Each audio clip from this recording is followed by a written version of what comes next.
opening of this ceremony, I would like to call President Javier Cremades to the podium. Today, we close the World Law Congress New York 2023, recognizing those institutions and individuals whose outstanding work has strengthened the rule of law, improving our society. And on a personal note, I want to thank Javier for his tremendous commitment to this organization and to the furtherance of the rule of law around the globe. Javier.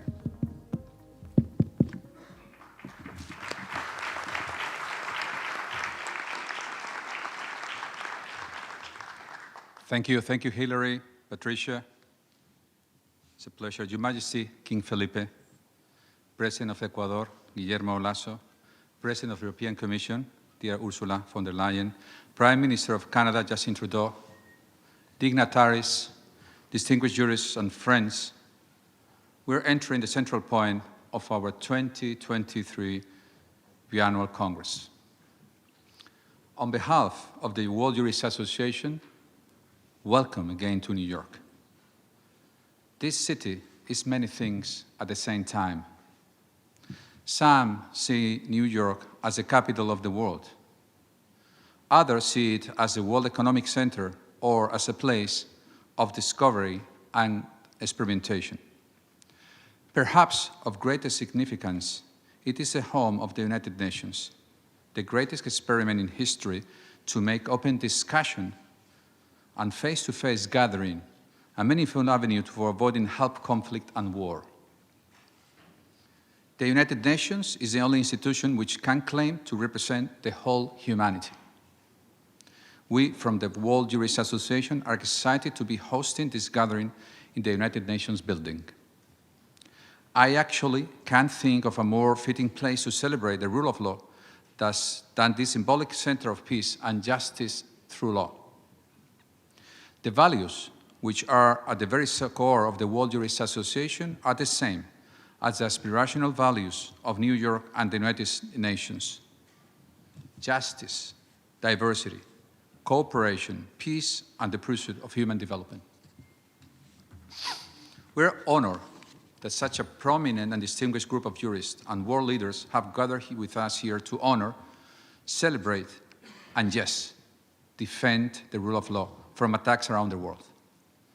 We're humbled and so proud that you have honored the World Jurist Association with your attendance and participation.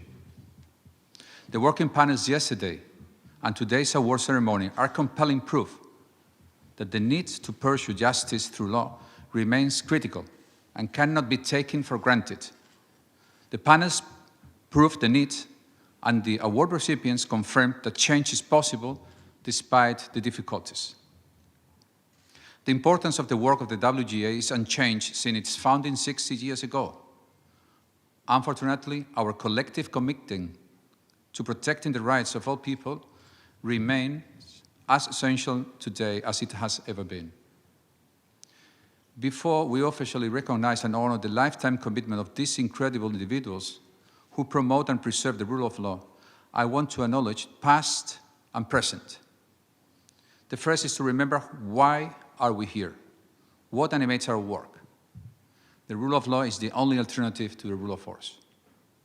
As L. Warren, Chief Justice of the United States, said so precisely in Athens 60 years ago at the gathering of the First World Law Congress, there is still hope that humanity will live in peace and freedom, and if, and only if, we all accept a world ruled by laws and not by force, ideology, a party, or an autocrat.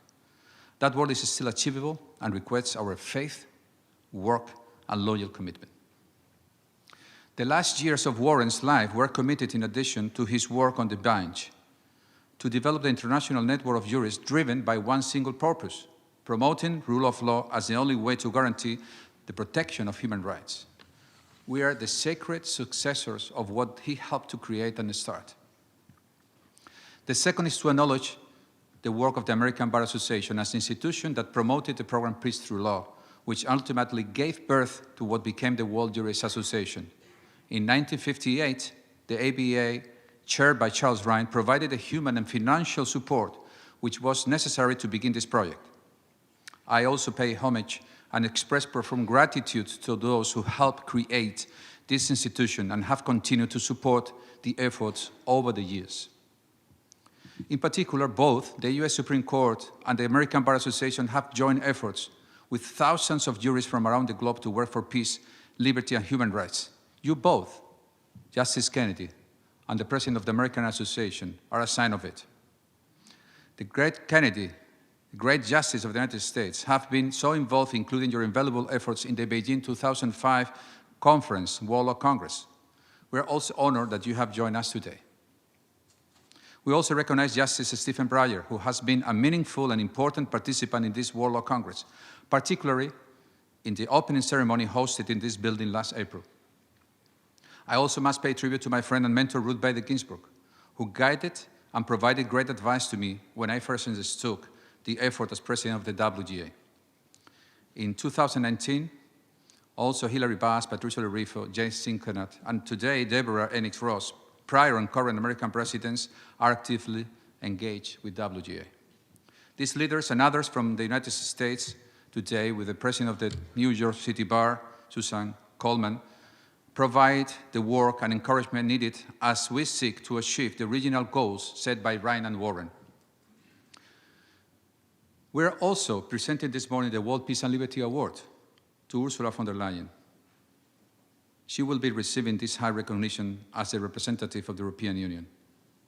This union is still a young reality and has been in the last 70 years, creating a vision of prosperity, collaboration, freedom, and dignity for millions of people.